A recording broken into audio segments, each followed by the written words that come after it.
At the southernmost edge of Sicily lies Portopalo di Capo Passero, a place where the island seems to fade into the sea. From above, the coastline stretches into the Mediterranean, shaped by wind, waves, and endless horizons.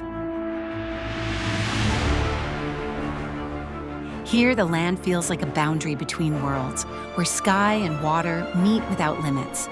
Just off the shore rises the small and powerful silhouette of the Isola di Capo Passero. Separated by a narrow channel of water, the island appears both distant and within reach, a quiet guardian facing the open sea.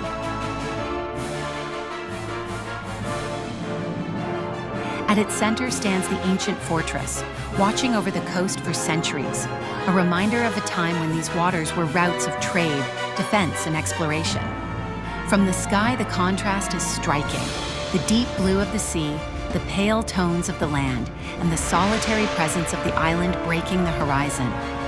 The currents move constantly around this point, shaping waves and reflections that change with every moment. Portopalo, the end of Sicily, where the land gives way to the infinite.